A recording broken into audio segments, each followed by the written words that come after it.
Hey, what's going on? I just wanted to talk to you today, guys. I'm with BuckeyeFinancialLLC.com.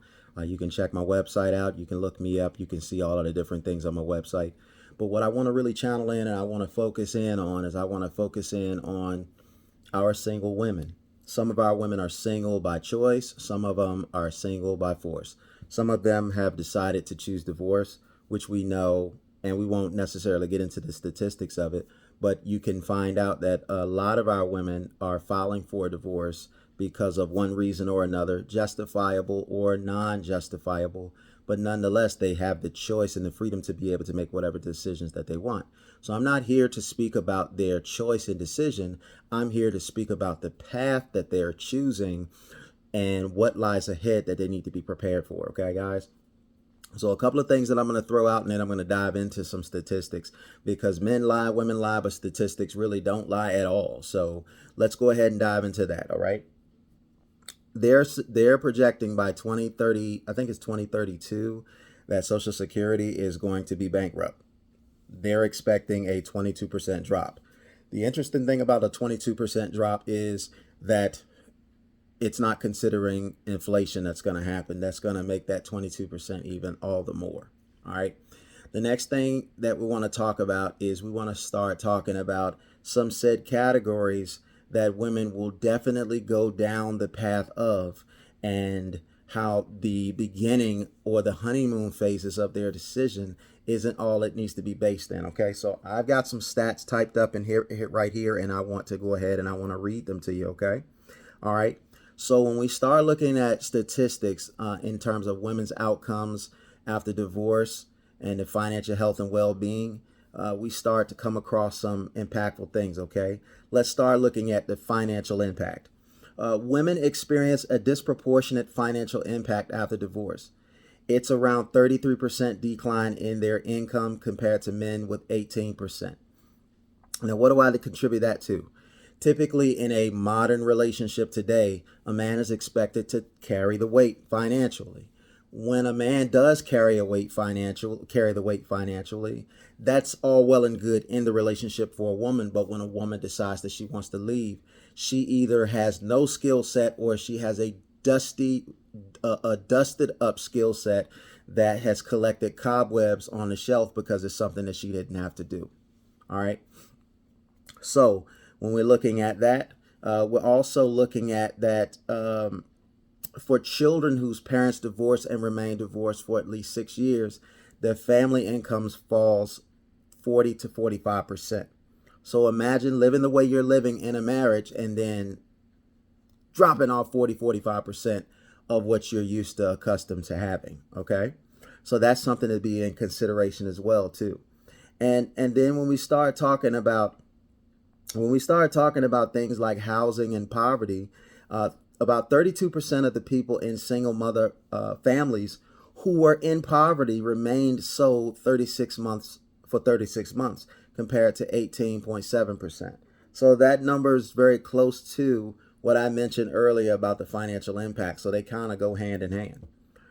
What we need to understand is that when you have somebody that's taking care of you, the responsibility and the accountability doesn't hinge upon you.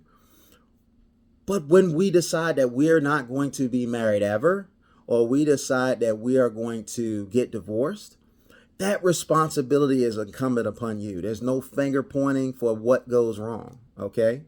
You have to take accountability. And if accountability is something that's difficult for you to take, then you need to understand that, and you need to comply with something that's going to be conducive for that. All right. We also talk about the mental health and well-being. All right. And some research has found that happiness actually increases in the period after divorce for both men and women, partly through a decrease in stress and financial hardship that may have been present in troubled marriages. So you're going to find that when you're a couple and you're going through those hardships, especially financially, and you're no longer a part of that, there is going to be some sense of relief. But what they're not telling you is that there are going to be some new stresses that you may not have had to deal with that you're going to have to start dealing with. And if you're in a relationship with somebody and you're not taking accountability for what you actually did wrong, being single is going to expose that. So let me say that again. If you do not take accountability for what you were doing wrong in the relationship, and you're the type of person, you're never wrong, you make up this, what do you call those folks that are, what's the H word? I can't remember it right offhand. It'll come to me. But those folks that the world centers around them and everything needs to cater to them. And instead of earning the right, they have a sense of entitlement of what should and shouldn't be done for them. So we have to really, really understand that when we're deciding to go down that road, we're going to, it's all going to be on us, because there'll be nobody to the left and nobody to the right to blame. And you can't, and you look silly when you keep blaming someone for something years after they've been gone that you're still dealing with. You were part of that decision, and you should go back to the root and find out what part of the problem you are in. Nobody's telling you to take accountability for somebody else's mess. I think it's cool, and I think it's mature of you when you can take accountability for somebody else. And for women, nothing teaches them more about that than their children, because their children go out there and they make mistakes and they have to take accountability for it. But again, and you'll see that sometimes women become better people when they have somebody that all of a sudden dependent on them, like children. All right. But we talked about those 5 years after divorce. Some people will try to tell you, hey, look, the grass ain't always greener on the other side. No, sometimes that grass is greener on the other side. But what they're not telling you is the reason why it's greener on the other side is because it is at rest. I'll use this example. When you're playing basketball in the backyard, if you play basketball in the backyard long enough on grass, the grass is going to become dirt, and it's just going to be the area that you mostly occupy will just be dirt. Why is that? Because it's wear and tear. It's the lawn's not getting rest. Now, how do you maintain playing on the grass and keeping the grass green? You have to work the grass. You have to fertilize it. You have to seed it. You have to lime it. You have to do all of those things. Brown patch disease. I know about all of that stuff because I used to do that. I used to do those horticultural type things. So I'm telling you from experience, that grass is going to need constant attention.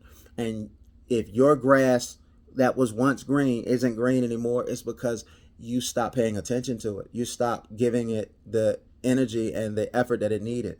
And you just looked across the way and you looked over there and you saw how green that grass was. And you said, instead of fixing my grass, I'm going to go over there and I'm going to get me into that new grass. Well, you're going to be grass hopping for a long time. And unfortunately, as a woman, you just run your mileage up just doing those types of things. That's not wise for you to do. All right. Now, women employ various coping strategies when it comes to coping. Okay. Sorry I said that. But again, one of the strategies is full-time employment. Well, while you're working, you're not able to enjoy that soft life that a lot of women so seek. And secondly, working, being in the world, is going to pull you away from femininity, because you can't be feminine in a world that's masculine. The world is cold. Femininity isn't cold. Femininity is warmth. But if the world is cold, you have to become a version of yourself that can survive in the world. And unfortunately, for a woman, that's going to push you away from femininity. But if you're too headstrong, you're too stiff-necked to be able to make the changes that you need to be able to make when you're in a relationship, then you're going to have to choose foregoing your femininity. All right? But another thing is repartnering. When I think of repartnering, I think of, for an example, and of course I don't know all the details, but I've got enough details on the outside to understand this. A woman who's with a cheating man. He's going out there and he's sleeping around with this woman and that woman. She doesn't really like that. What will end up happening is she's with a man and he's out there and he's having extramarital affairs, and she doesn't really like that, or whatever the case may be. She didn't know about it. Let's just say she didn't know about it. Her life was good. He was providing for her. He was caring for her, this, that, and the other, whatever the case may be. But then she found out he was having some extramarital affairs. Not at the expense of her being deprived her wifely rights. And I'm not saying it's right or wrong. I'm just saying that this is what happened. So she's saying, hey, I'm just going to throw the whole relationship away. Well, we have somebody that did that. And what happened? She ran into the arms of another man, repartnering, that's doing the same thing. Is it more honorable that up front he says, hey, look, I'm going to sleep with other women. We can be cool. I'm going to sleep with other women. And you saying, oh, okay. That's totally going against. Then why did you leave your husband in the first place if you're going to tolerate that from somebody who hasn't built anything with you? On the contrary, if you're going to tolerate some bull crap, you might as well tolerate it from a source that you know, understand the strengths and the weaknesses of. You know, my brother used to tell me when I was growing up with cars, he said, if you don't have engine problems and you don't have transmission problems, you're better off holding on to that vehicle versus getting rid of it and then getting another used one. Because you don't know because you understand what comes with that vehicle, and you're not going to have to worry about dealing with new problems that you may not have had to deal with. Maybe he was out there and he was getting it in with these other women or whatever the case may be, but nobody loved you, nobody took care of you, and nobody did all these different things for you, whatever the case may be. If that is a deal breaker for you, why would you go out there and re-partner with somebody that's going to essentially just do the same thing? Because most of the time, women aren't attracted to men that are good. They're attracted to the bad boys. Most of the time, women want the thrill of the chase. They don't want the consistency. Y'all ever watch that movie, Good Deeds? When starring Tyler Perry? He was so predictable to his girl, she got bored with him and she went out and cheated on him. But the very thing that she got bored with was the very thing that she valued. Why? Because she was in her feelings about things. Why are you going to go over there and mess with something that's just pretend? So we're going to leave it right there on that, okay? But when we start talking about more details, more specifics, okay? So I'm going to read you guys something here that's prevalent, because we've been in a modern age of women thinking, acting, and conducting themselves the way that they are thinking, acting, and conducting. And because of this, we are privileged to be able to have data and statistics available to tell us what this means and what this leads to, okay? All right, so I'm going to just read this straight to you, okay?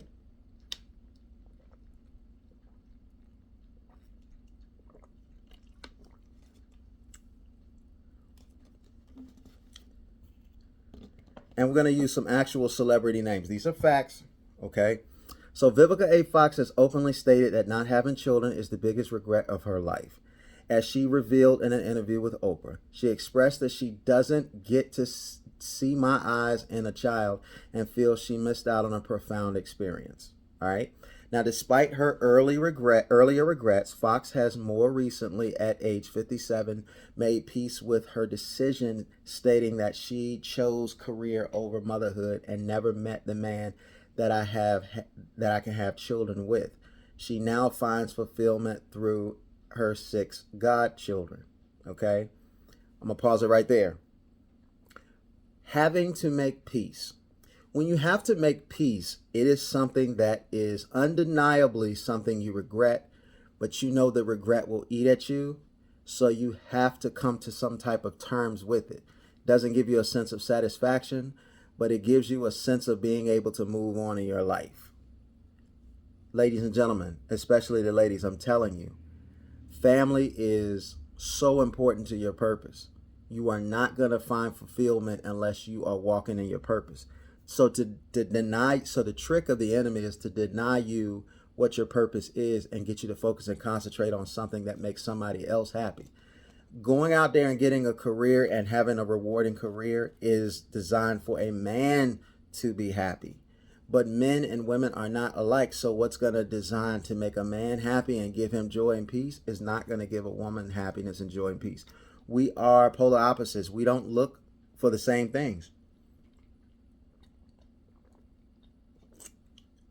What makes a woman happy doesn't make a man happy. What a woman seeks, what a woman is yearning for and looking for, doesn't make a man happy, and vice versa. So if you are being tricked out of your position, you're always going to have to come to the conclusion of making peace with something. If you try at something and it doesn't work, you don't have to make peace about it because you know how it worked out. And I'm not telling you to go out there and get every experience. I'm just trying to say, do what's closer to your design so you can have the optimal chance of joy, peace, and happiness. Now, research demonstrates that both loneliness and depression are significantly related to childlessness for women, but not men. Men can go through life without children. It's not going to have the same impact as it does on a woman. Now, if a man goes off and he's very, very successful, there'll be an itch inside of him he'll want to scratch that yearns to be able to pass what he has built off to someone like his children. But again, this bothers women more. A study found that childless women are 46% more likely to report high depression compared to mothers. If you don't believe me, go to pop.upenn.edu. This was a study done at Pennsylvania University. All right. Now, as of 2020, 1 in 6 women, approximately 16.7%, reaching the end of their childbearing years in the U.S. had never given birth, an increase from 14% in 2016. That number is just going up higher and higher. Now, showing this is a growing demographic trend, and then while career success brings financial independence, research shows that among women ages 35 to 54, married mothers report being very happy at higher rates, 28%, compared to married childless women, 24%, and unmarried women, about 11%. So one study found, because you can see, even women who had children in their marriage, even if the marriage dissolves, they can point to having the children as something that was of value during that time of marriage. Wonder why? All right. Loneliness and social connection.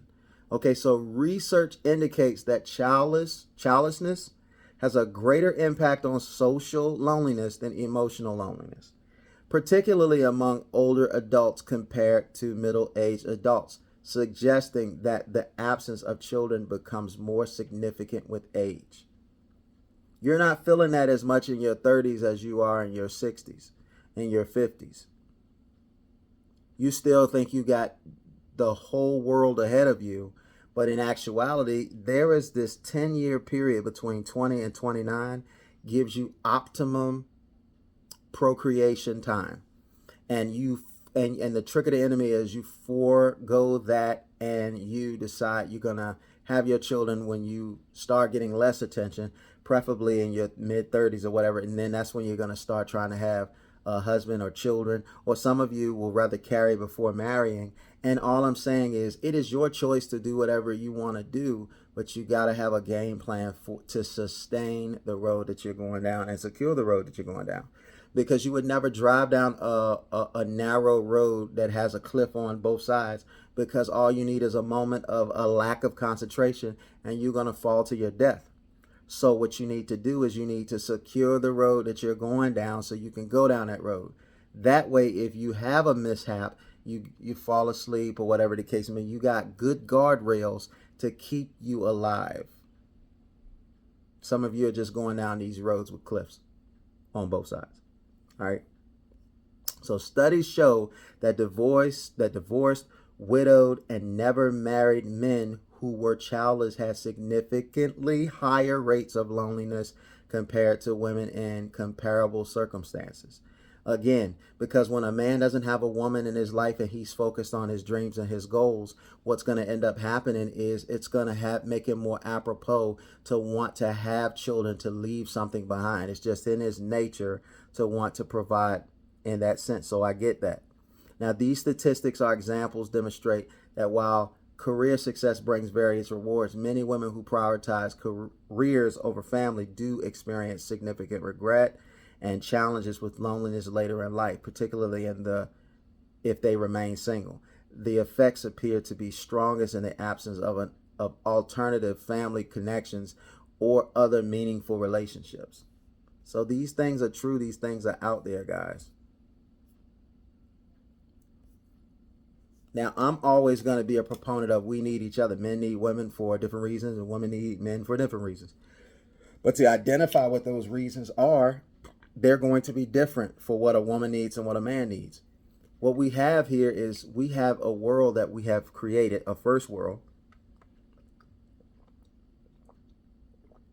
We have a first world problem of men have saw the problems of women and they went out and solved those problems. And now women are saying, since all of our problems are solved, why do we need men? That's like having a whole bunch of workers that you're going to pay at the end of the shift do the work, and after they finish the work, you say, I ain't paying you. Imagine the upheaval. Imagine the problems. So we got to be conscientious of the fact that we need to have appreciation for what's been created for us.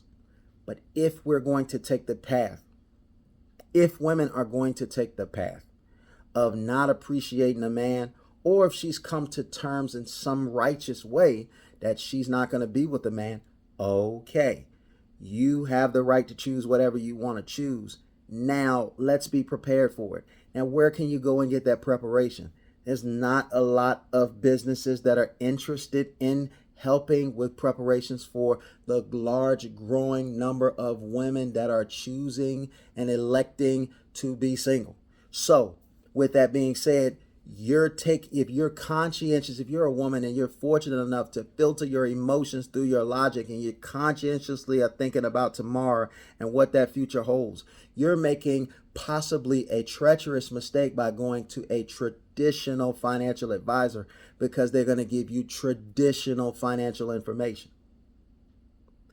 Who's going to custom what? See, everything is a niche, right? So there is a niche for the nuclear family, but it's a dying niche. And when you're trying to fit a square peg in a round hole, you're going to be unsuccessful. So what is your situation calling for? Do you know what you need? Do you know how long it takes to get there? Do you know what you have to put in there? Do you know what you need to cut off? And do you know what you need to keep in? I'm imploring you, if you have no answer to at least one of those questions, go online, go to BuckeyeFinancialLLC.com, and there you can put your information in and when you'd like to be contacted, and we will contact you and we will set up a consultation with you to find out all the little idiosyncrasies, if you will, and all of the details about where you're trying to be and where you're trying to go and what it's going to take for you to get there. And because we work with all of the different carriers, we have no bias to any of them. Some carriers work for some people and some carriers don't. I've had situations where I put a carrier with this person over here and I got a referral and they said, do exactly for me what you did for my friend. And I looked at the numbers and it was a terrible idea. So I need you to understand there is no one size fits all. It is going to be about what your goals are, what your timeline is, and so many other factors. But we have a proprietary system to be able to hone in and execute exactly what it is you need and when you need it and how long you need it for and the prognostications of what it's going to come out of that.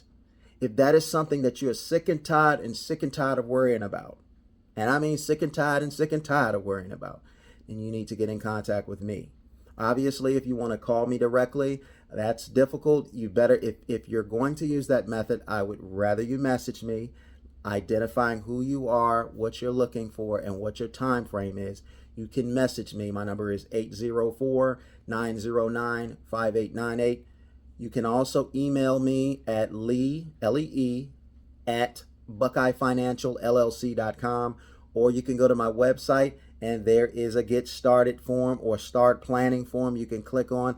Put your information in and make sure you fill out all of those details, and anything else that you want to add in there that you think might be helpful, you can put it in the chat note box, and then we'll get that information and we'll get to you as expeditiously as possible, which will be quick, and we will make sure that we service you just like you were our own, because you would be our own, and we take that very, very serious. I want to thank you for your time. If you made it to the end of this video, that means it was something that you felt hit home with you. I'm glad I was able to convey my words with you in that manner today. And if you feel this video would be helpful to somebody else, please definitely share this video, like this video, and subscribe to this, because when content comes and you have the notifications on, then we can notify you every time that information comes in, okay? All right, until then, take care. See you in the next video.